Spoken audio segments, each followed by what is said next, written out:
இந்த வேத தியானத்திற்கு ஆதாரமாக தெரிந்து கொண்ட வசனம் ரோமர் அப்போஸ்தலனாகிய பவுல் ரோமருக்கு எழுதின 8ஆம் அதிகாரம் 6வது வசனம். 8வது அதிகாரம் 6வது வசனம். மாம்ச சிந்தை மரணம், ஆவியின் சிந்தையோ ஜீவனும் சமாதானமுமாம். எல்லாரும் சேர்ந்து சொல்லலாமா? மாம்ச சிந்தை மரணம், ஆவியின் சிந்தையோ ஜீவனும் சமாதானமுமாம். மாம்ச சிந்தை ஒரே ஒரு காரியம்தான். அது என்ன கொடுக்குது? மரணத்தை கொடுக்குது. ஆவியின் சிந்தை ஜீவனை கொடுக்குது. அந்த ஜீவன் சமாதானத்தோடு இருக்க சமாதானத்தையும் கொடுக்குது. ஹல்லேலூயா, ஹல்லேலூயா, ஹல்லேலூயா. இதை எப்படி புரிந்து கொள்வது? மாம்ச சிந்தை மரண சிந்தை. இப்போ நீங்கள் எல்லாரும் இங்கே தான் இருக்கிறீங்க அப்படின்னு நினைக்கிறேன். உங்களுடைய சரீரம் இங்கே இருக்குது, நல்லா தெரியுது. ஆனால் உங்களுடைய சிந்தை எங்கே இருக்குன்னு எனக்கு தெரியல. உங்களுடைய சிந்தை எப்படிப்பட்டதென்று எனக்கு தெரியல. ஆனால் தேவனாகிய கர்த்தர் அதை அறிவார். உதாரணமா இப்போ கடைசியாக எதை பற்றிய ஜெப குறிப்பை அண்ணன் நடத்திட்டு இருந்தாங்க? கேள்வி கேட்டாலே நான் ஹெட் மாஸ்டர், நீங்கள் ஸ்டூடெண்ட் ஆயிடுவீங்க. சரி, உதாரணத்துக்காக சொல்கிறேன், வேற ஒன்றும் இல்லை. எல்லா ஜெப குறிப்பையும் கேட்டுக்கிட்டே இருந்தேன். இடையில என்னுடைய பிரசங்கத்துக்குள்ளே போயிட்டேன். அப்போ அந்த ஆகஸ்ட் மாத இதழுக்காக ஜெபம் பண்ணிட்டு இருக்கிறாங்க. 2வது நேரம் ஜெபம் பண்ண சொல்லிட்டு இருக்கிறாங்க. அப்போ எனக்கு இருதயத்துக்குள்ள ஒரு சின்ன பயம். ஐயையோ, இப்போ அண்ணன் ஜெபம் பண்ண சொல்லிட்டா நான் எந்த காரியத்துக்காக ஜெபம் பண்ணுவேன்? நான் இந்த மேடையில் இருக்கிறேன், அண்ணனை சொல்றத கவனிக்கிற மாதிரி இருக்கிறேன். ஆனாலும் ஒரு சில வினாடிகள் என்னுடைய சிந்தனை அங்கே போயிட்டதுனால ஒரு சின்ன பயம். அப்புறம் ஏசப்பா காப்பாத்துங்க காப்பாத்துங்கன்னு ஆவியின் சிந்தனைக்குள்ள அந்த அதுக்கப்புறம் ஒழுங்காக கவனிச்சிட்டு இருந்தேன். இதுதான் மாம்ச சிந்தை. விளங்குதா உங்களுக்கு? புரிகிறதா? இதை மாதிரி நீங்கள் எங்கே இருக்கிறீங்க? உங்களை கேள்வி கேட்டால் தான் யாரையாவது ஒரு எழுப்பி இந்த ஜெப குறிப்பு என்ன அப்படின்னு சொல்லி கேட்டால் உங்களால் சொல்ல முடியுமா? எத்தனை பாடல்கள் படித்தோன்றது உங்களால் சொல்ல முடியுமா? இது நான் பேசுறது எத்தனையாவது நபர் என்பது உங்களால் சொல்ல முடியுமா? சரி, சிந்தித்துக் கொள்ளுங்கள். மாம்ச சிந்தை எதற்காக சொல்றேன்னா, நம்ம இங்கே தான் இருக்கோம். இதிலே மாம்சம் நம்மளை மேற்கொண்டு இருக்கிறது. கர்த்தருடைய பரிசுத்த நாமத்துக்கு மகிமை உண்டாவதாக. 2 பேர் தான் கொட்டாய் விட்டுருக்காங்க. மற்ற எல்லாரும் நல்லா சுறுசுறுப்பாக இருக்கிறீங்க. இன்னும் எத்தனை பேர் கொட்டாய் விடுறாங்கன்னு பார்ப்போம். குனிஞ்சிட்டுலாம் கொட்டாய் விடக்கூடாது. சரி, மாம்ச சிந்தை மரணம், ஆவியின் சிந்தையோ ஜீவனும் சமாதானமுமாம். மாம்ச சிந்தை அப்படின்னு சொல்றப்ப அது பயத்தை சார்ந்தது. அது பயம். ஆதியாகமம் 3:10 வாசித்தீங்கன்னா, ஆதாமும் ஏவாளும் தாங்கள் நிர்வாணியாக இருப்பதினால் பயந்து ஒளிந்து கொண்டேன் என்றான். பயந்து ஒளித்துக் கொண்டேன் என்றான். ஒளித்து கொண்டு. அப்போ அங்க ஒரு பயம் காணப்படுகிறது. அது மாம்ச சிந்தை. மாம்ச சிந்தை தேவனை எதிர்நோக்க கூடாதபடிக்கு பயத்தோடு காணப்படுகிறது. ஆவியின் சிந்தை நீ பயப்படாதே என்று சொல்லும். ஏசாயா 41:10. ஏசாயா 41:10 சொன்ன பிரகாரமாக ஆவியின் சிந்தை பயப்படாது. வாசிங்க. நீ பயப்படாதே, நீ பயப்படாதே, நான் உன்னுடனே இருக்கிறேன். நான் உன்னுடனே எப்போதும் நான் உன்னுடனே இருக்கிறேன். புரிகிறதா? மாம்ச சிந்தை பயத்தை உண்டு பண்ணும், ஆவியின் சிந்தை பயத்தை எடுத்து போடும். பயம் இல்லாதிருப்பாய், திகிலுக்கு தூரமாவாய் அப்படின்னு சொல்லி இருக்கும். சரி, இது மாம்ச சிந்தை ஆவியின் சிந்தை எப்படி வரையறுக்கிறது? எப்படி நம்ம புரிந்து கொள்ளுகிறது? இயேசுவானவர் ஆவியினால ஏவப்பட்டு வனாந்தரத்திற்கு போனார் என்று. இயேசுவானவர் ஆவியினால ஏவப்பட்டு வனாந்தரத்துக்கு போனார். இப்ப நீங்களும் என்ன பண்ணியிருக்கிறீங்க? இந்த மீட்டிங்க்கு, இந்த திறப்பின் உபவாச ஜபத்துக்கு வீட்டில இருந்து என்ன பண்ணியிருக்கீங்க? புறப்பட்டு வந்திருக்கிறீங்க. இது ஒரு சிந்தை. இயேசுவானவர் முன்னாடி வந்து பரிசுத்த ஆவியானவர் புறா ரூபம் கொண்டு அல்லது ஒரு ஆள் தத்துவமானவர் தான், ஆனால் உருவம் கொண்டு வந்து நீ வனாந்தரத்துக்கு போன்னு சொல்லலை. இருதயத்தில் சிந்தை உண்டாகுது. அந்த சிந்தையில் இயேசுவானவர் எங்கே போகிறாங்க? வனாந்தரத்துக்கு போகிறாங்க. அந்த 40 நாள் உபவாசம் முடிந்த பிறகு அவங்களுக்கு பசி உண்டாயிற்று. இயேசுவானவருக்கு பசி உண்டாயிற்று. அப்போ பசிக்குது. 40 நாள் இருந்திருக்காங்க, பசிக்குது. அப்போ ஒரு சிந்தை சொல்லுது, இந்த கல்லுகள் அப்பமாகும்படி செய். ஏன்னா இயேசுவானவருக்கு தெரியும் அவரால் எல்லாவற்றையும் செய்ய முடியும். மரித்தவனை உயிரோடு எழுப்ப முடியும், இல்லாததிலிருந்து வந்து உருவாக்க முடியும். கர்த்தரால் செய்யக்கூடாத அதிசயமான காரியம் ஒன்றுமில்லை என்பது இயேசுவுக்கு தெரியும். தேவகுமாரனாக இருக்கிறபடினால அவர் சொல்ல ஆகும், அவர் கட்டளையிடி நிற்கும். அப்படிப்பட்ட ஆவிக்குரிய அந்த மனிதனை கல்கள் அப்பமாகும்படி, பசிதான், யாரும் இல்லை, அவர் மட்டும்தான் இருக்கிறாரு. அழகா அப்ப அவர் என்ன சொல்றாரு? அப்பத்தினால் மாத்திரமல்ல, தேவனுடைய வாயிலிருந்து புறப்படுகிற ஒவ்வொரு வார்த்தையினாலும் பிழைப்பான். பார்த்தீங்களா? கர்த்தர் எவ்வளவு நல்லவர். நீங்களும் இந்த சிந்தையில தான் தடுமாறிட்டு இருக்கிறீங்க. இந்த சிந்தை எது? மாம்ச சிந்தை, எது ஆவியின் சிந்தை? ஒரு காரியம் செய்ய நேரிடுகிறது, ஒரு காரியம் நம்மை பயமுறுத்துகிறது. அந்த காரியத்தில் மாம்ச சிந்தையில முடிவெடுப்பதா, ஆவியின் சிந்தையில முடிவெடுப்பதா அப்படின்னு சொல்லி நம்ம திகைக்கிறோம். மாம்ச சிந்தையில முடிவெடுத்த ஒரு ராஜாவை பற்றி நம்ம வாசிப்போமா? 1 சாமுவேல் 15:24 வசனம். 1 சாமுவேல் 15வது அதிகாரம் 24வது வசனம். அப்பொழுது சவுல் சாமுவேலை நோக்கி, நான் கர்த்தருடைய கட்டளையையும் தேவனுடைய வார்த்தையை மீறினதினாலும் பாவம் செய்தேன். நல்லா கவனிங்க. நான் ஜனங்களுக்கு பயந்து, அவர்கள் சொல்லை கேட்டேன். ஜனங்களுக்கு பயந்து, இந்த சவுல் ராஜா ஜனங்களுக்கு பயந்ததுனால கர்த்தருடைய கற்பனைகளையும் கட்டளைகளையும் மீறி பாவம் செய்தான். மாம்ச சிந்தை மரணம். அவன் மாத்திரம் அதில் மரணமடையவில்லை, சவுலினுடைய 3 குமாரர்களும் மரணமடைந்தார்கள். அவங்களுக்கு ராஜாங்கத்தில் நிற்பதற்கு ஆள் இல்லாமல் போய்விட்டது. சரி, ஏதாவது ஒரு வகையில் ஒரு வாரிசு இருக்கலாம் சொல்லி பார்த்தா ஆயாவின் குமாரரையும் கொண்டு போட்டார்கள். மேரேப்புக்கு 5 பிள்ளைங்க, 5 பிள்ளைங்களையும் கொண்டு போட்டாங்க. ஒரு மனிதன் மாம்ச சிந்தை மரணம் என்பதை அறியாதிருந்து மனிதர்களுக்கு பயப்பட்டபடியினால் அவன் மாத்திரமல்ல, அவனுடைய குடும்பம் முழுவதுமாக மரணிக்க நேர்ந்ததை இந்த வேதத்தில் பார்க்கிறோம். இதெல்லாம் நமக்கு திருஷ்டாந்தமாக எழுதி வைக்கப்பட்டிருக்கிறது. நம்ம எப்படி இருக்கிறோம்? மாம்ச சிந்தையில் இருக்கிறோமா? ஆவியின் சிந்தையில் இருக்கிறோமா? மாம்ச சிந்தை எல்லாவற்றிற்கும் பயப்படும். நீங்க அதை வைத்தே கண்டுபிடித்துக் கொள்ளலாம். உங்களுக்கு ஒரு பயம், ஒரு சந்தேகம் காணப்பட்டது என்றால் அந்த சிந்தனை மாம்ச சிந்தனை. ஆவியின் சிந்தனை எதற்கும் பயப்படாது. ஆவியின் சிந்தனை எதற்கும் பயப்படாது.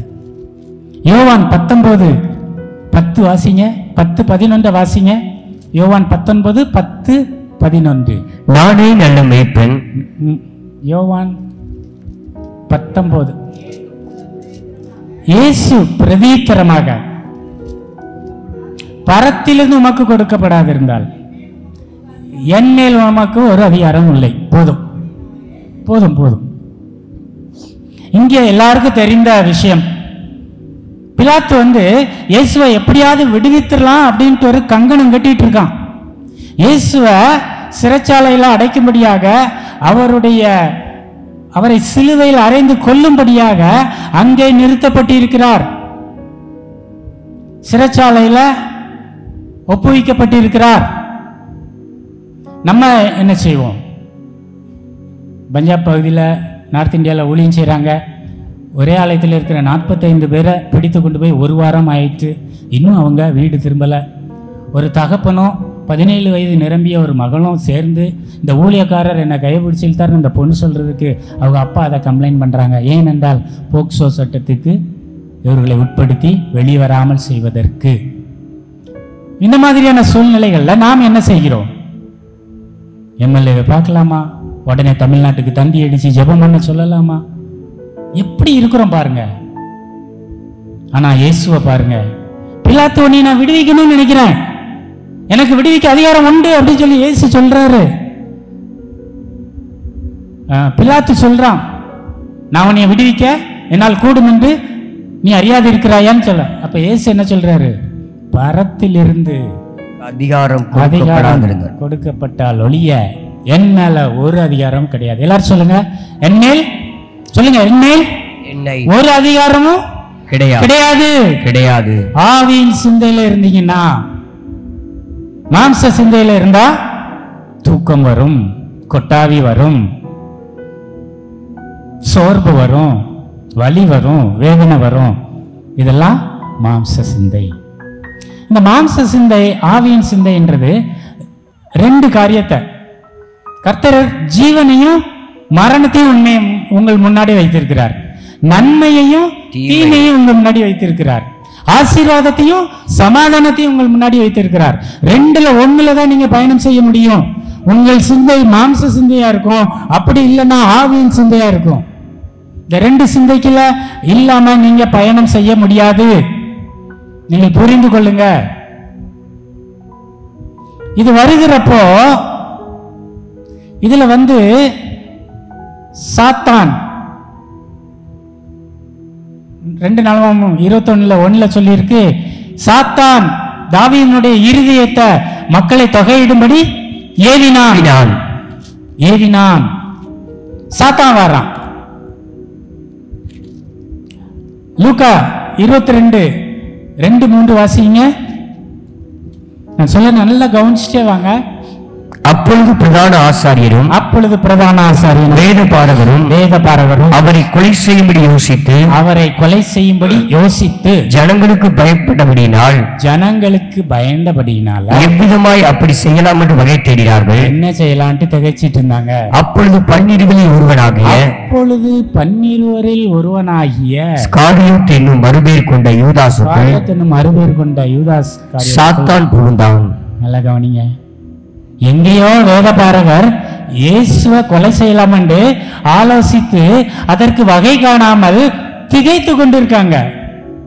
பிசாசு நேர இயேசுவானவர் கேங்க்ல, இயேசுவானவர் கூட்டத்துக்குள்ள முக்கியமா ஒருத்தன், அவன் தான் எல்லா ஊழியத்தையும் அரேஞ்ச் பண்ணணும். ஏன்னா காணிக்க அவன் கையில இருக்கு, எல்லாம் அவன் தான் ட்ரெஷரர், முக்கியமானவன. அவனுக்குள்ள சாத்தான் புகுந்தான். இந்த மாம்ச சிந்தை மரணம், இதை உருவாக்குறது யாரு? சாத்தான். இயேசுவானவருக்கு அருகாமையில் இருக்கிற அவனுக்கே சாத்தான் புகுந்தான்னா நீங்களும் நானும் ஏமாத்திரம். ஆனபடினால நீங்க என்ன செய்ய வேண்டும் என்றால் எப்பொழுதும் விழித்திருந்து ஜெபம் செய்ய வேண்டும். இந்த வேதத்தை வாசித்து கொண்டிருந்தால் ஒழிய நீங்கள் இதை அறிந்து கொள்ள முடியாது. ஒரு ஊழியக்காரர் மூலமாக விடுதலை கிடைக்காது. இயேசுவின் நாமத்தினாலேயே அன்றி வேறொன்றில் விடுதலை இல்லை.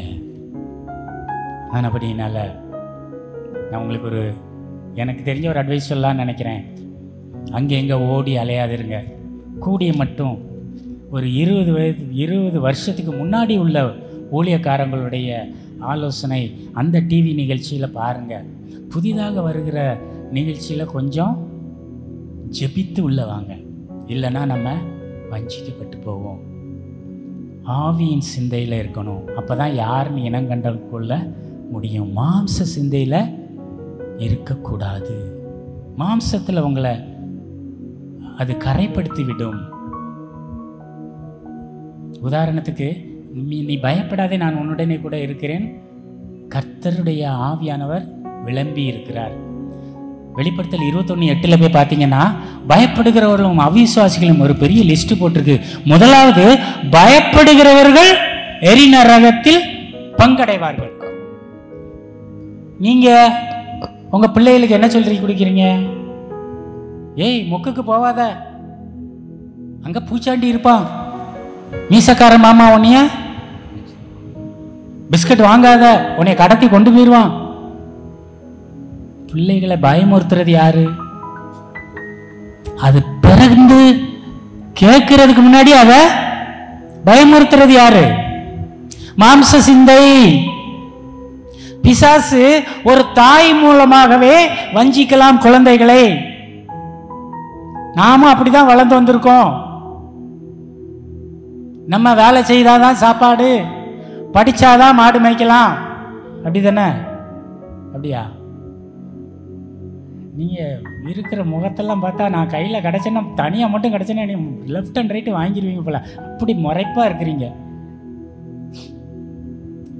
என்ன சொல்லி கொடுக்கும் பிள்ளைகளுக்கு? படி, இல்லைன்னா.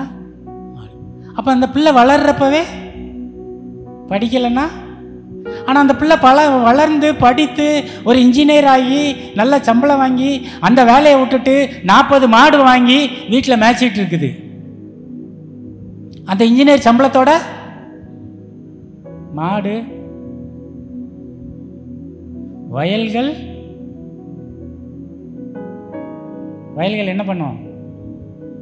ஆடு மாடுகள் வயல்கள் வாங்கத்தக்க கிரயமா? வேத வசனத்துக்கு மாறாக நம்ம போதிக்கப்பட்டிருக்கிறோம். இது மாம்ச சிந்தை. ஆவியின் சிந்தை என்ன பண்ணணும்? எப்பா 6 லட்சம் புருஷர்கள் மாத்திரம் ஒரு வீட்டில் குறைஞ்சது 4 பேர் இருந்தாலும் 6 நாள் 24 லட்சம் புருஷர்கள், ஸ்திரீகள். 24 லட்சம் பேர் 40 வருடமாக மண்வெட்டி பிடிக்கவில்லை. IAS அதிகாரியாக இல்லை, பேங்க் குமாஸ்தாவா இல்லை, இன்ஜினியரா இல்லை. அவங்க யாரா இருந்தாங்க? சொல்லுங்க. தன்னை படைத்த தேவனாகிய கர்த்தரை முறுமுறுக்கிறவர்களாக இருந்தாங்க. அவர்களை கர்த்தர் போஷித்தார். அதுல யோசுவா என்ன MBBS டாக்டரா? மோசே IAS அதிகாரியா? ஆரோன் என்ன கலெக்டரா? அவங்களுக்கு நீ நடப்பட்ட திராட்சை தோட்டம், நீ கட்டப்பட்ட வீடு. ஒரு ராஜ்யத்தை சுதந்திரித்துக் கொள்றப்ப அந்த ராஜ்யத்தின் அரண்மனையை யார் சுதந்திரித்தா? மோசேயினுடைய வேலைக்காரன் யோசுவாவும் பிள்ளைகளும் தான். அங்க ஸ்விம்மிங் பூல் இருந்திருக்கும். அதை யார் அனுபவிச்சா? ஒரு மனுஷன் 40 ஒட்டகங்கள் நிறைய எலிசாவுக்கு அவன் என்ன கொண்டு போறான்? வெகுமானங்கள் கொண்டு போறான். 40 ஒட்டகங்கள் நிறைய. அப்படி ஒரு மனிதனுக்கு தேவனாகிய கர்த்தர் வல்லமை கொடுத்திருக்கிறார். அவன் ஆவியின் சிந்தையில இருந்ததுனால பிழைத்து கொண்டான்.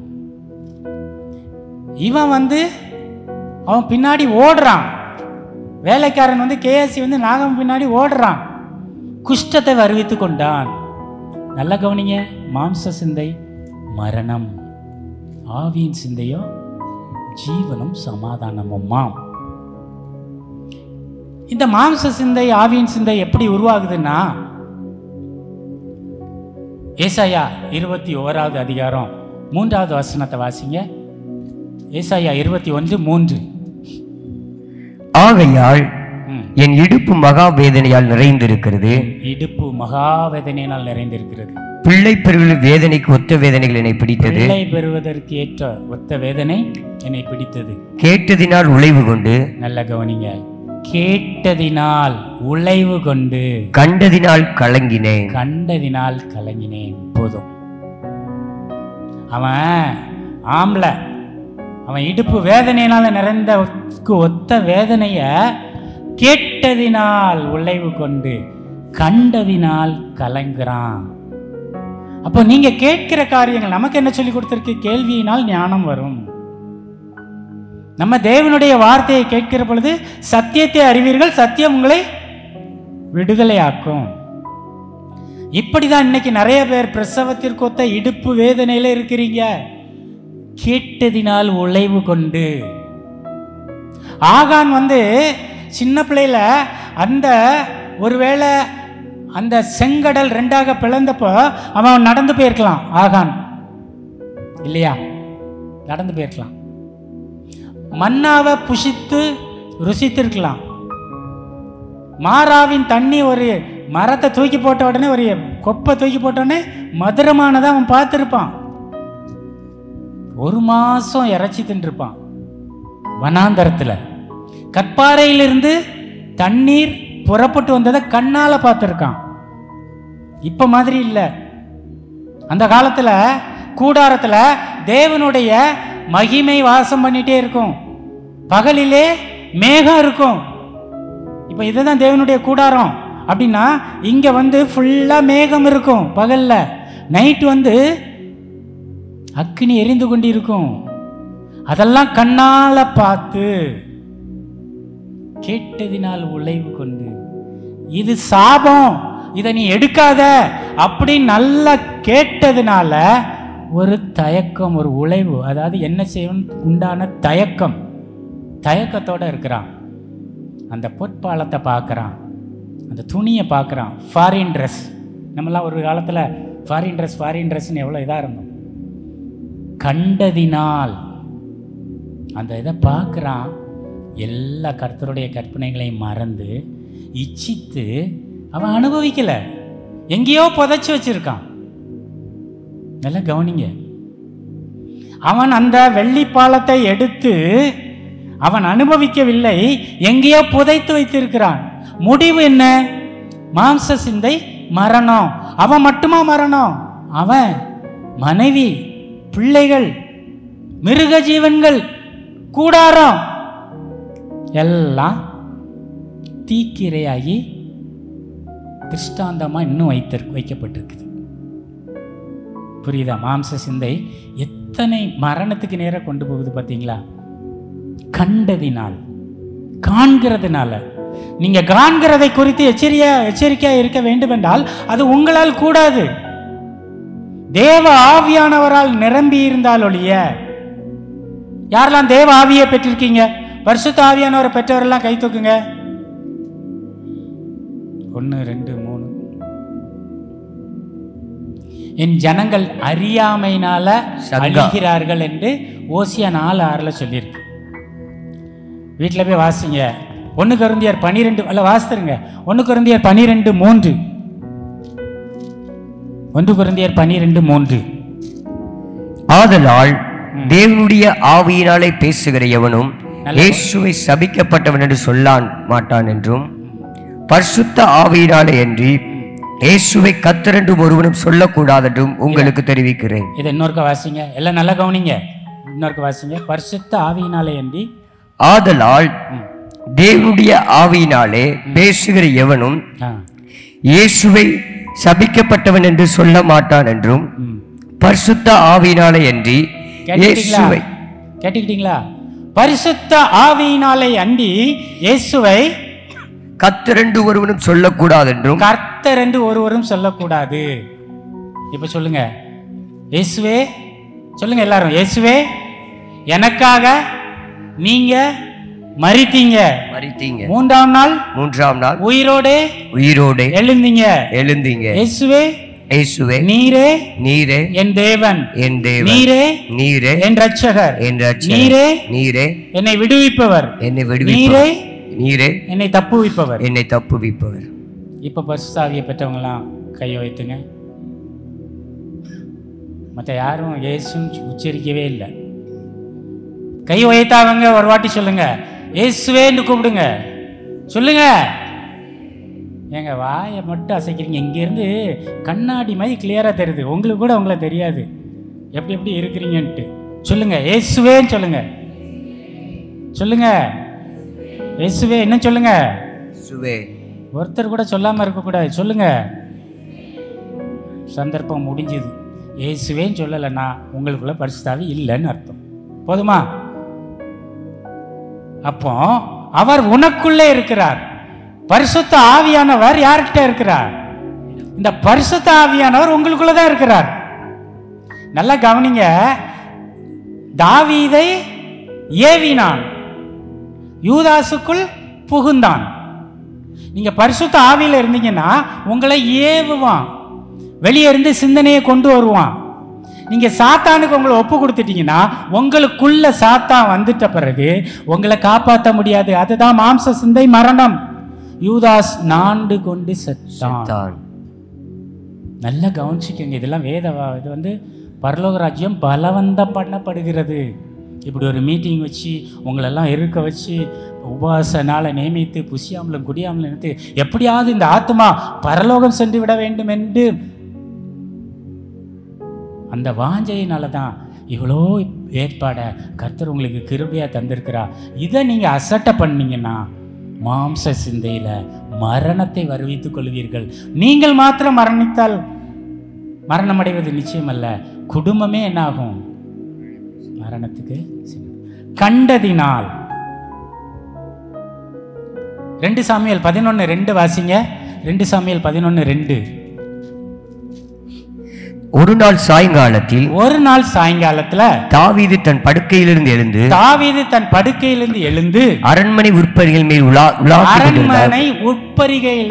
உலாத்திக் கொண்டிருந்தான். ஸ்நானம் பண்ணுகிற ஒரு ஸ்திரியை உட்பரிகையின் மேல் இருந்து கண்டான். போதும், கண்டான். கர்த்தர் இப்பொழுது உனக்கு ஒரு வீட்டை உண்டு பண்ணுவார்னு ஒரு அழகான வீட்டை கொடுத்து, உப்பரிகை அங்கே வந்து செடி கொடிகள்லாம் இருக்கிற நல்ல ஒரு வசதியான வாய்ப்பை கர்த்தர் தாவீதுக்கு கொடுத்துருக்கிறார். யுத்த காலத்தில் அவன் மாடியில் என்ன பண்ணிட்டு இருந்தான்? உலாவி கொண்டிருந்தான். அவன் என்ன பண்ணுறான்? ஸ்நானம் பண்ணுகிற ஒரு ஸ்திரியை கண்டு. அதே 2 சாமுவேல் 12:4 வாசிங்க. இவன் பார்க்குறான். நல்லா கவனிச்சுக்கங்க. இவன் அந்த ஸ்திரியை காண்கிறான், ஸ்நானம் பண்ணுகிற ஸ்திரியை காண்கிறான். 12:4 வாசிங்க. அந்த ஐஸ்வர்யவானிடத்தில் வழிபோக்கன்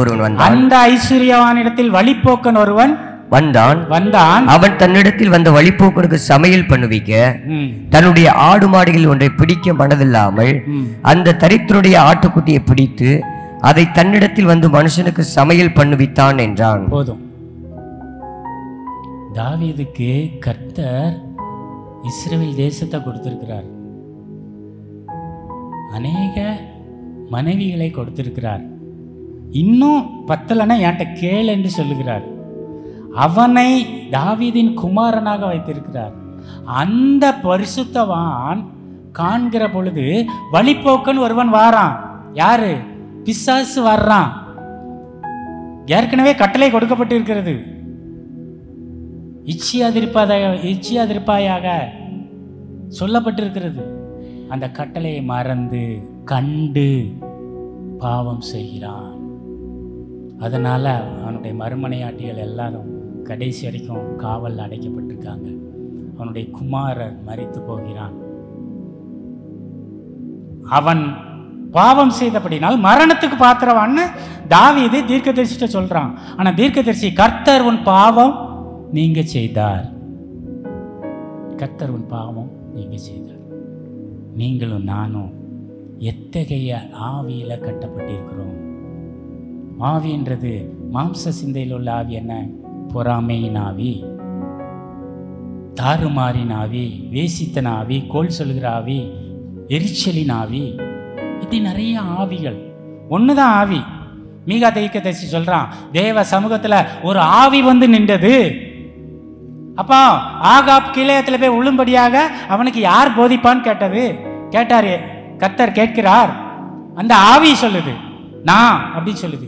நீ எப்படி போதிப்ப அப்படின்னு சொல்லுகிற பொழுது அந்த ஆவி சொல்லுது, பொய்யின் ஆவியாக அவங்களுக்குள்ள இருப்பேன். 400 தீர்க்கதரிசிகளா, 450 எத்தனையோ தீர்க்கதரிசிகள்ல பொய்யின் ஆவியாக. புரிகிறதா? மாம்ச சிந்தையில போனா இந்த 450 தீர்க்கதரிசிகள், 400 தீர்க்கதரிசிகளுக்கு மேலான உலகத்தில் உள்ள தீர்க்கதரிசிகளை நீங்க மாட்டிக்கிடுவீங்க. ஆவியின் சிந்தையில போனா மீகா போன்ற நல்ல தீர்க்கதரிசிகள் சொல்லுகிறத நீங்க கேட்க முடியும். சவுலுக்கு அந்த ஜனங்களுக்கு பயந்ததுனால அவன் வந்து தன்னுடைய ராஜ்யத்தை இழந்தான், குடும்பத்தை இழந்தான். காரணம் என்ன அப்படின்னா அவனுடைய ஐஸ்வர்யம். அவன் திரளான அந்த தேசத்துக்கு அதிபதியா இருக்கிறதுனால திரளான ஐஸ்வர்யம். சாலமோனுக்கு 666 தாலந்து நிறையுள்ள பொன் ஒரு வருஷத்துக்கு வருமா. 666 தாலந்து, ஒரு தாலந்து வந்து 34 கிலோவாம். அப்ப 600க்கு மேல எவ்வளோன்னு பார்த்துக்கங்க. 24,000 டன்னா எத்தனையோ. அந்த தங்கம் இயேசுவானவர் சொப்பனத்துல தோண்டி, சவுலே நீ இதை சாலமோன் இதை நீ செய்யாத அப்படின்னு சொன்ன பொழுது கேட்க மறுத்தது. ஏன்? அம்மோனிய ஸ்திரீ, சீதோனியருடைய அருவருப்பு எல்லாம் அவங்கிட்ட கூட்டி கொண்டது. கர்த்தருடைய வார்த்தையை கேட்க முடியல. ஏன்? திரளான செல்வம். அதனாலதான் கர்த்தர் சொல்றாரு, ஐஸ்வர்யவான வீட்டுல நீ சாப்பிட போனா தொண்டையில கத்திய வைன்னு சொல்றாரு. மாம்ச சிந்தை, ஆவியின் சிந்தை. திரளான செல்வம் வந்ததுன்னா அது கர்த்தர் பேசுகிற பொழுது கேட்க கூடாதபடி இருக்கிறது. கர்த்தர் சாலமோனுடைய தகப்பன் சம்பாதித்து வைத்து போன கிருபையினால சாலமோன் பிழைத்து கொண்டான். நல்லா கவனிங்க. நீங்க மாம்ச சிந்தையில இருந்தீங்கன்னா உங்களுடைய சாப பாவங்கள் உங்கள் பிள்ளைகளை தொடரும். நீங்க மாம்ச சிந்தையில இருந்தீங்கன்னா உங்க பிள்ளைகள் ஒருவேளை தப்பு செய்தா மிலாட்டினால் தண்டித்து அவர்களையும் கர்த்தர் உங்களோடு கர்த்தருடைய ஆசீர்வாதத்தை பெற்றுக்கொள்ள வகை செய்வார். மாம்ச சிந்தை மரணம். மாம்ச சிந்தை மரணம். அப்போஸ்தலர் 5:3 வாசிங்க. அப்போஸ்தலர் 5:3. பேதுரு அவனை நோக்கி, அனனியாவே, நிலத்தின் கிருதயத்தில் ஒரு பங்கை வஞ்சித்து வைத்து பரிசுத்த ஆவியினிடத்தில் பொய் சொல்லும்படி சாத்தான் உன் இருதயத்தை நிரப்பினதென்ன? சாத்தான் உன் இருதயத்தை நிரப்பின என்ன? அனனியா, அவனுக்கு வந்து அவனுடைய சொத்து தான், அவன் கொடுக்கணும்னு அவசியம் இல்லை, கொடுக்காம இருந்திருக்கலாம். அப்படியே கொடுத்து அவனுக்கு ஏதாவது ஒரு சந்தேகம்னா அங்க சொல்லி பாதி ஒரு பகுதியை கொடுக்குறேன்யா அப்படின்னு சொல்லியிருக்கலாம். இவ்வளவுதான் வித்தேன். சாத்தான் அவனுடைய இருதயத்தை நிரப்பினதுனால அவன் ஆஸ்தி முழுவதையும் விற்று பேதுருவின் பாதத்தில் வைத்து மாம்ச சிந்தை இருந்ததுனால மரணத்தை சந்தித்தான். நீங்க நல்லா கவனிச்சுக்கீங்க. நீங்க உங்க ஆஸ்தி எல்லாம் வித்து அதுல மாம்ச சிந்தை இருந்ததுன்னா அது மரணம். மரணம். அதை விட அந்த ஏழை விதவை போட்ட 2 காசு சந்ததி சந்ததியாக ஆசீர்வாதத்தை கொண்டு வரும். மாம்ச சிந்தை. இந்த மாம்ச சிந்தைன்னா இன்னும் உங்களுக்கு புலப்படலை. நான் சொல்றேன், 7 மணி வந்தா சீரியலை பார்க்கணும்னு சொல்லுது. அது என்ன சிந்தை? என்ன சிந்தை? என்ன சிந்தைங்க? வீட்டை விட்டு வெளியே வந்தா ஒரு சிகரெட் குடிக்கணும்னு சொல்லுது. அது என்ன சிந்தை? தண்ணி அடிக்கணும்னு சொல்லுது. அது என்ன சிந்தை? என்ன சிந்தை? மாம்ச சிந்தை. புரிந்து கொள்ளுதா? முடியுதா? ஆனா 7 மணியான டிவி முன்னாடி சீரியல் பார்க்க உட்கார்ந்துடுறோம். அதை நம்ம தவிர்க்க முடியுதா? சரி, இந்த மாம்ச சிந்தை கண்டதினால் கேட்டதினால் உழைவு கொண்டு காண்கிறதினால் கலங்கினேன் என்று சொன்ன பிரகாரமாக நீங்கள் கேட்கிற காரியத்தை குறித்து, நீங்கள் காண்கிற காரியத்தை குறித்து உங்களிடத்துல பேசும். அது மாம்ச சிந்தையா உருவாகும் அல்லது ஆவியின் சிந்தையா உருவாகும். நான் 2000 திடீரென்று நடக்க முடியாமல் ஆயிட்டேன். நடக்க முடியாமல் ஆனப்போ ஒரு ரூமில் படுத்திருக்கிறேன். என்னுடைய மாமனார் வீட்டில் இருக்கிறேன். அந்த ரூமில் படுத்திருக்கிறேன். அப்போ எனக்கு தண்ணி தாகம் எடுக்குது. அப்போ என்னோட ரூம் கதவு சாத்தி இருக்குது. அங்கே ஒரு நிழல் கடந்து சென்ற மாதிரியான ஒரு தோற்றம் எனக்கு தோன்றுகிறது. நடக்கிற சத்தம் கேட்கிறது. நல்லா கவனிச்சுக்கங்க. கேட்டதினால் உழைவு கொண்டு கண்டதினால் கலங்கினேன்ற பிரகாரமாக நீங்கள் கேட்கிற காரியங்கள், நீங்கள் காண்கிற காரியங்கள் உங்களை மாம்ச சிந்தைக்குள்ளாகவோ ஆவியின் சிந்தைக்குள்ளாகவோ கொண்டு வருகிறது. அப்போ எனக்கு தண்ணி வேணுமே அப்படின்னு சொல்கிறேன். ஏன்னா போகிறது யாருன்னு தெரில. சத்தம் போடுறேன், ஒரு சத்தமும் இல்லை. என்னுடைய சிந்தையில் அப்போ தான் வருது, இங்கே பார், நீ நடக்க முடியாமல் ஆயிட்ட, நீ படுத்திருக்க, என்னால் அங்கே தண்ணி இருந்தால் கூட எடுத்து குடிக்க முடியாது. அப்போ என்னுடைய சிந்தை சொல்லுது, சிந்தையில் எண்ணங்கள் தோன்றுகிறது, இனி உன் பிள்ளைகள் உன்னை மதிக்க மாட்டார்கள். உன் மனைவி வேணால் கொஞ்சம் மதிக்கலாம். இப்போ பார், உன்னுடைய மாமனார் நடந்து போகிறாரு, கேட்காத மாதிரி போகிறார, கொஞ்சம் கொஞ்சமாக நீ தனிமையில் விடப்படுவாய். சிந்தை சொன்ன உடனே, என் மாம்ச சிந்த உடனே என் உள்ள என்ன பண்ணுது? பயப்படுது. பயந்து ஏற்கனவே பிஸ்னஸில் நடக்க முடியாததுனால கான்ட்ராக்ட் எல்லாம் போயிடுச்சு. வருஷம் 50 ரூபா வர்ற கான்ட்ராக்ட் எல்லாம் போயிடுச்சு. எனக்கு ஆதரவு தந்தங்கள்லாம் இனிமேல் சர்வீஸ் செய்ய முடியாதுன்னு சொல்லிட்டு என்னை கைவிட்டுட்டாங்க.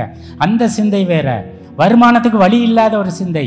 அதில் பிசாசானவன் எப்படி நம்முடைய சிந்தையில் ஊடுருவுறான் பாருங்க. அடுத்த நாளும் அடுத்த வாரமும் அதே மாதிரி நடக்கிறது. வெளியே பக்கத்தில் பிள்ளைகள் நடந்து போகிற சத்தம்லாம் கேட்குது. அந்த காஞ்ச சருகை மிதிச்சிட்டு போன சத்தம் கேட்கல, அப்படி சத்தம் கேட்கு. நான் பிள்ளைகளை ஜான், ஆனி அப்படி என் பிள்ளை பேரை கூட்டி சொல்லி கூப்பிட்றேன். யாருமே வரல. தண்ணி தாகம், யாருமே வரல. அப்பொழுது ஒரு உருவம் கடந்து செல்கிறது. என் மனைவி வந்தா. உங்கள் அப்பா மாதிரி ஒரு ஆளை நான் பார்த்ததே இல்லை. போன வாரமும் தண்ணி கேட்டேன், இந்த மனுஷன் கேட்காத மாதிரி போயிட்டான். இந்த வாரமும் நான் தண்ணி கேட்டேன், போன வாரமே நான் அவள்கிட்ட சொல்லி வச்சுருந்தேன், இப்படி இருக்காங்கப்பா. நான் அவளையும் டெஸ்ட் பண்ணுறேன், என் மனைவி என்னைய பிற்காலத்தில் மதிப்பாளான்ட்டு. நான் ஒரு குற்றம் சொல்கிறேன் அவங்க அப்பாவை பற்றி, அவள் எப்படி நடந்து கொள்கிறாள் என்று நான் என்னுடைய மாம்சத்தின் சிந்தையில் அவளை சோதிக்கிறேன். அப்பா அப்படியாப்பா, நான் வராதபடி பார்த்துக்கிறேன். அடுத்த வாரம் அழகாக சொன்னான். இன்றைக்கி வியாழக்கிழமை 5 மணி. போன வாரமும் இதே டைமுக்கு தான் நீங்கள் தண்ணி கேட்டீங்க. போன வாரமும் எங்கள் அப்பா 5 மணிக்கு ஆண்கள் ஐக்கிய சங்கத்துக்கு போயிட்டாங்க. இந்த வாரமும் அவங்க இல்லை. புரியுதா? கேட்டதினால் உழைவு கொண்டு, கேட்டதுனால ஒரு சந்தேகம் வருது, இவன் எப்படி தான். கண்டதுனால பயம் வருது, நம்மளை யார் காப்பாற்றுவா? இதான் மாம்ச சிந்தை. என் மனைவி எப்பொழுதுமே என்னை எழுத்து பேச மாட்டான். எதுனாலும் இனி நான் தான் தப்பு பண்ணேன்பா. நானே தான் தப்பு பண்ணுவேன், நான் தான் தப்பு பண்ணேன். அப்போ அவள் வந்து சொல்கிறா, அப்படி இல்லை. அப்போ எனக்கு அந்த அசைவு எப்படி வந்தது? அந்த சத்தம் எப்படி வந்தது? பிசாசானவன் மனுஷ கொலைபாதகனாக இருக்கிறான். உங்களுடைய கடன்களை வைத்து, உங்களுடைய வியாதியை வைத்து, உங்களுடைய குடும்ப சூழ்நிலைகளை வைத்து, கோல் சொல்லுகிற ஆவிகளை வைத்து உங்களுடைய குடும்பத்திலே சமாதானத்தை குலைத்து போடுகிறவனாக இருக்கிறான். அதை உங்கள் சிந்தனையிலே உருவாக்கி உங்களை கொண்டே உங்களை அழிக்க மாம்ச சிந்தை எதனால் வருகிறது? சாத்தானால வருது. நீங்கள் எந்த நிலைமையில் இருக்கிறீங்க? கடன்றது ஒரு ஆவி தான். அது கடன் மூலமாக உள்ள வந்துடுது. கடன் வாங்கினவங்களுக்கு கை சும்மா இருக்காது. எப்படி சாயந்தரம் வேலை பார்க்குறவங்களுக்கு 4 மணி ஆனால் டீ குடிக்கணும்னு சொல்லிட்டு ஒரு உத்வேகம் வருதோ, அதே மாதிரி அது ஞாபகப்படுத்திகிட்டே இருக்கும். கடன் வாங்கி ஒரு கடனை முடிச்ச உடனே ஈஸியாக நம்ம தான் 10,000 ரூபா கடன் அடைச்சிட்டோமே, 20,000 ரூபா கடனை வாங்கு. அது கூட இருந்து என்ன பண்ணும்? மாம்சத்தில் உங்களை பலவீனப்படுத்தி அந்த கடனில் உங்களை அழித்து விடும். வியாதி, கர்த்தர் என்ன சொல்லுது? வேதம் என்ன சொல்லுது? முதலாவது தேவனுடைய வார்த்தையும் அவருடைய நீதியும் தேடுங்கள். வேதம் என்ன சொல்லுது? அப்பத்தையும் தண்ணீரையும் ஆசீர்வதிப்பேன், வியாதியை விளக்குவேன், பாழாக்கும் கொள்ளை நோய்க்கும் பயப்படாது தப்புவிப்பார். கொரோனா கேட்டதுனால் விளைவு கொண்டு 4 பேர் செத்து போனதுனால நமக்கும் சளி பிடிச்சா உடனே என்ன பண்ணுது? பயம். இந்த பயம் வந்தாலே அது சத்துரு. நீங்க மாம்ச சிந்தையில இருக்கிறீங்களா, ஆவியின் சிந்தையில இருக்கிறீங்களா அப்படின்றத நல்லா கவனிச்சுக்கங்க. இந்த பயம் என்ன பண்ணும்? நம்மளுடைய உதாரணத்துக்கு மத்தேயு 14:30 சொல்லியிருக்கு, பேதுரு அலைகளை கண்டு பயந்து அமிழ்ந்து போனான். பேதுரு யாரு? பேதுரு யாரு? டாக்டரா? யாரு? மீன் பிடிக்கிறவன். அவனுக்கு நீச்சல் தெரியுமா தெரியாதா? தெரியும். நீச்சல் தெரியுமா தெரியாதா? நீச்சல் தான் அவனுடைய ஆதாரம். அவனுடைய வாழ்விற்கே அந்த நீச்சல் தான் அவனுக்கு மூலதனம். அவனுக்குரியது எல்லாமே நீச்சல். அப்படிப்பட்ட நீச்சல் வீரன் கண்டு பயந்து கடல்ல சின்ன வயசுல இருந்து நடக்க பழகின நாட்கள்ல இருந்து அந்த கடலிலே, அவன் சொந்த கடலிலே நீச்சல் அடித்து பழகின அவன் பயந்த பொழுது மூழ்கினான். புரியுதா? நீங்க பயப்படுற பொழுது உங்களுடைய சொத்து காப்பாத்தாது, உங்களுடைய பலம் காப்பாத்தாது, உங்களுடைய எல்லா காரியமும் காப்பாத்தாது. மாம்சம் என்ன சொல்லும்? நீ நடக்க முடியல, அவ்வளவு தூரம் போக முடியாது அப்படின்னு சொல்லும். ஆவிக்குரிய சிந்தனை என்ன சொல்லும்? நீ நடக்கலனாலும் பரவாயில்ல, நான் உன்னைய பறக்க வைக்கிறேன், உன்னைய விமானத்திலே கூப்பிட்டு போறேன், ஆவி சொல்லும். நீங்க மாம்சத்தை பார்த்தீங்கன்னா கொஞ்சம் உங்களுக்கெல்லாம் முன்னாடியே ஒரு ஆள் வர முடியாது. நான் திருநெல்வேலியிலேருந்து இங்கே வர முடியாது. மாம்ச சிந்தை. நீ காண்கிறதை நம்ப வேண்டுவது என்ன? நீ காண்கிறத நம்ப வேண்டாம், கேட்கிறத நம்ப வேண்டாம். இந்த வேத வசனத்தை வாசிக்கிறவன் பாக்கியவான், கேட்கிறவன் பாக்கியவான், இதன்படி செய்யணும். தாவீது ஸ்தானம், அந்த உப்பரியிலிருந்து ஸ்தானம் பண்ணுகிற ஸ்திரியை பார்த்த பொழுது அவன் இச்சை கொண்டு பாவம் செய்து தனக்கு சாபத்தை வருவித்து கொண்டான். ஆனா இவன் இவனா போய் பார்க்கிறான், இவனா போய் உள்றான். ஆனா யோசேப்ப அந்த வீட்டின் அதிகாரியாக வைத்திருக்கிறாங்க. அந்த வீட்டின் அதிகாரியினுடைய மனைவி, போத்திபாரின் மனைவி, அவனை வான் சொல்றா. மாம்சத்துல இருந்தா ஒரு மனுஷன் என்ன நினைப்பான்? நம்ம தான் இந்த வீட்டில் அதிகாரியா இருக்கோம், இவளையும் நம்ம அடைஞ்சிட்டா நம்மளை விட்டா யாரும் கிடையாதுன்னு நினைப்பான். ஆவியின் சிந்தை இருந்ததுனால இத்தனை பெரிய தீங்குக்கு 39:9 வாசிக்கிறேன்.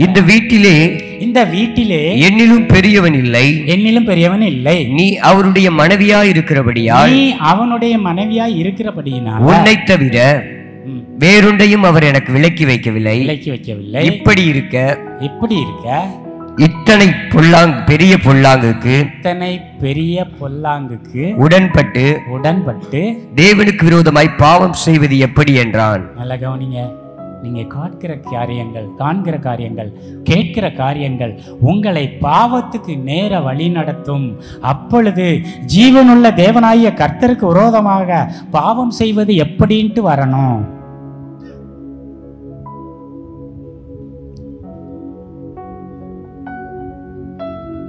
வாசிக்க வேண்டாம். 1 சாமுவேல் 17 கூறப்பட்டிருக்கிறது, 17:11 கூறப்பட்டிருக்கிறது. கோலியாத் சொல்றான். அவன் சொல்றதை கேட்டு அவன் உருவத்தை பார்த்து பயந்து சவுலும் அவனுடைய எல்லாரும் நடுங்கினார்கள், பயந்தார்கள். அதே இடத்துல தான் தாவீது நிற்கான். அதே தாவீது கேட்கிறான், ஜீவனுள்ள தேவனாகிய கர்த்தரை நிந்திப்பதற்கு இந்த பெலிஸ்தன் விருத்த சேதனம் இல்லாதவன் எம்மாத்திரம்.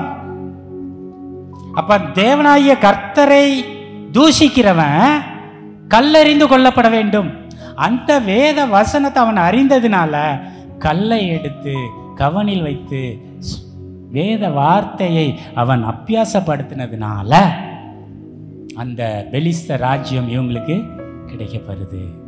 ஆனபடினால உங்கள் கண்கள் காண்கிறதுனால, உங்கள் காதுகள் கேட்கிறதுனால இந்த மாம்ச சிந்தை, இந்த ஆவிக்குரிய சிந்தை உருவாகிற பட்சத்தினால சரி நான் இதிலிருந்து எப்படி விடுதலை ஆகிறது?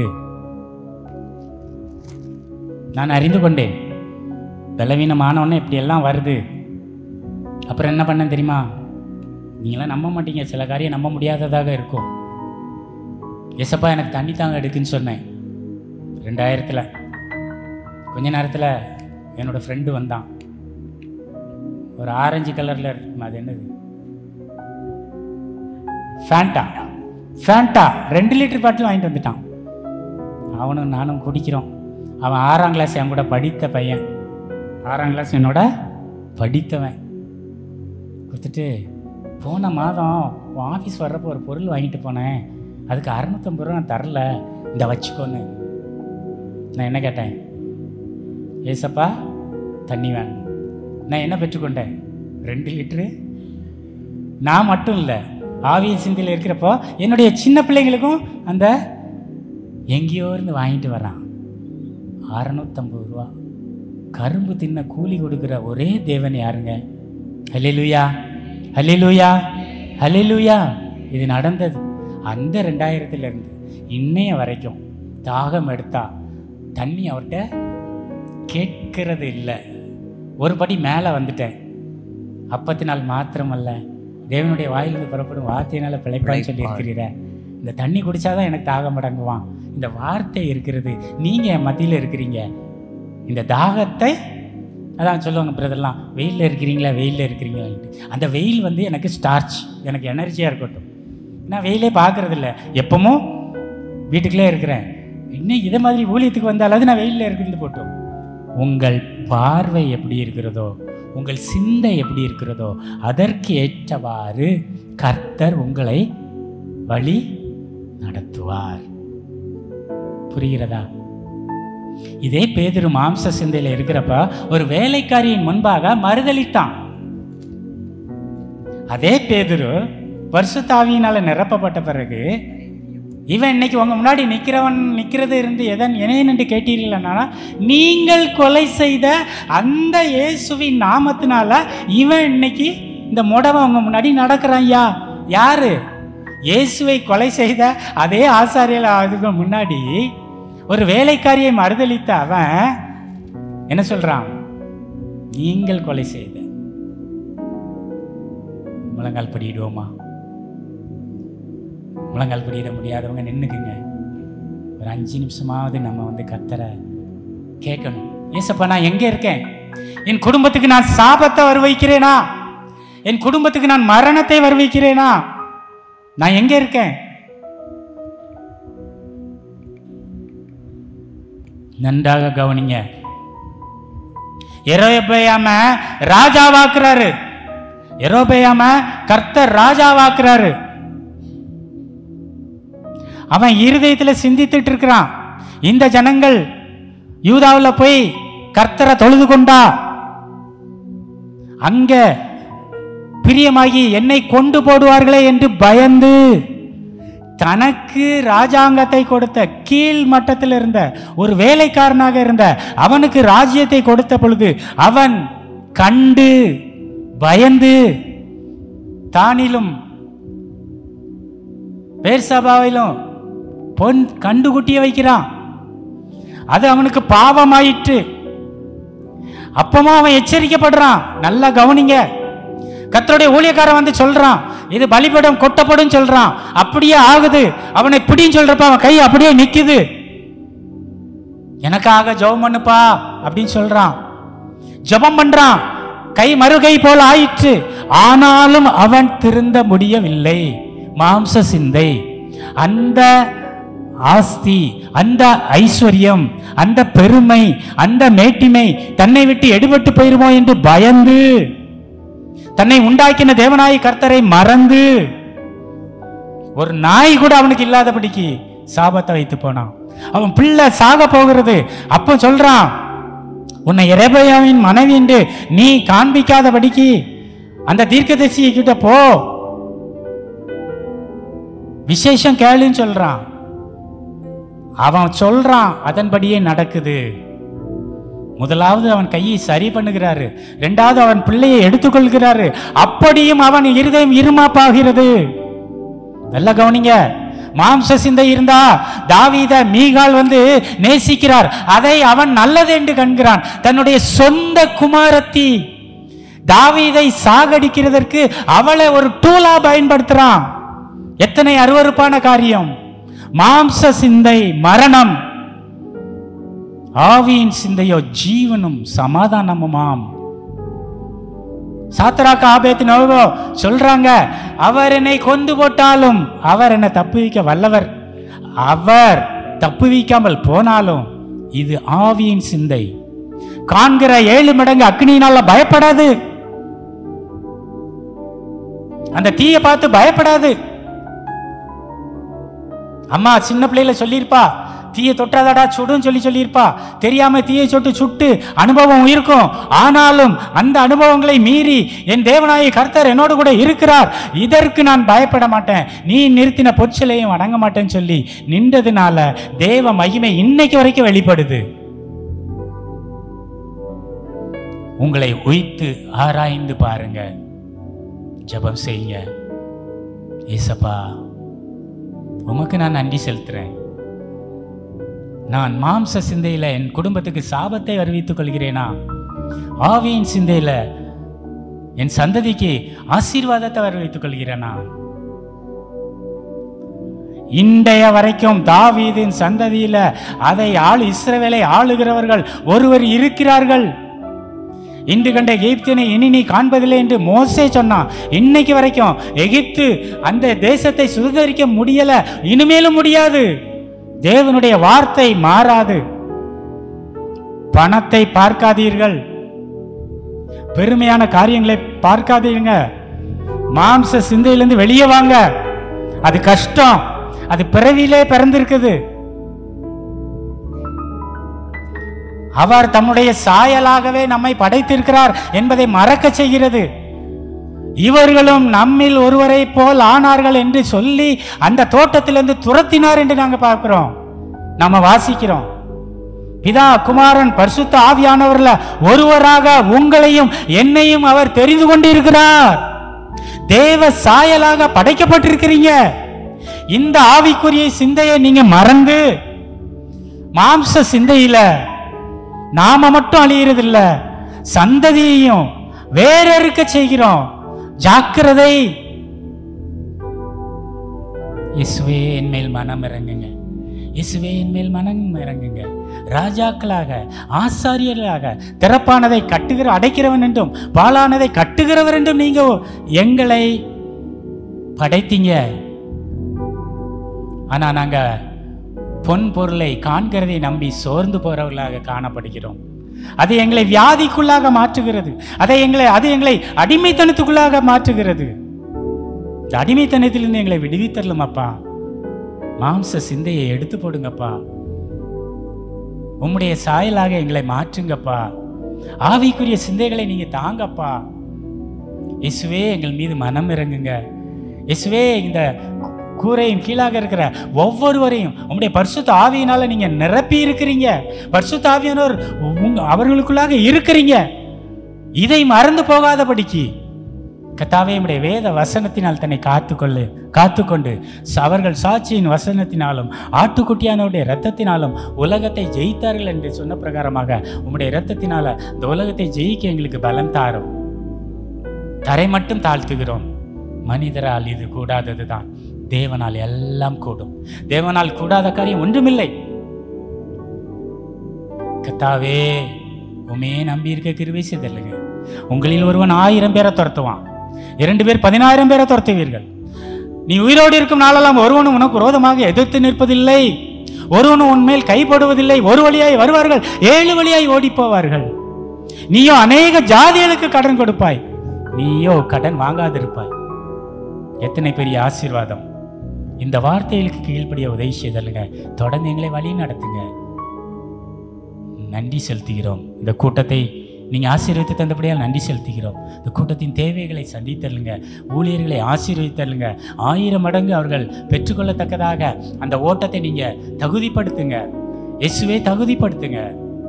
இயேசப்பா, இரபயாமுக்கு முன்னாடி இருந்த தேவ மனுஷன் வெள்ளியும் பொண்ணு எனக்கு வேண்டாம், வீடு நிறைய வெள்ளி கொடுத்தாலும் பொன் கொடுத்தாலும் எனக்கு வேண்டாம் என்று சொல்லி அவன் நடந்து சென்றான்ப்பா.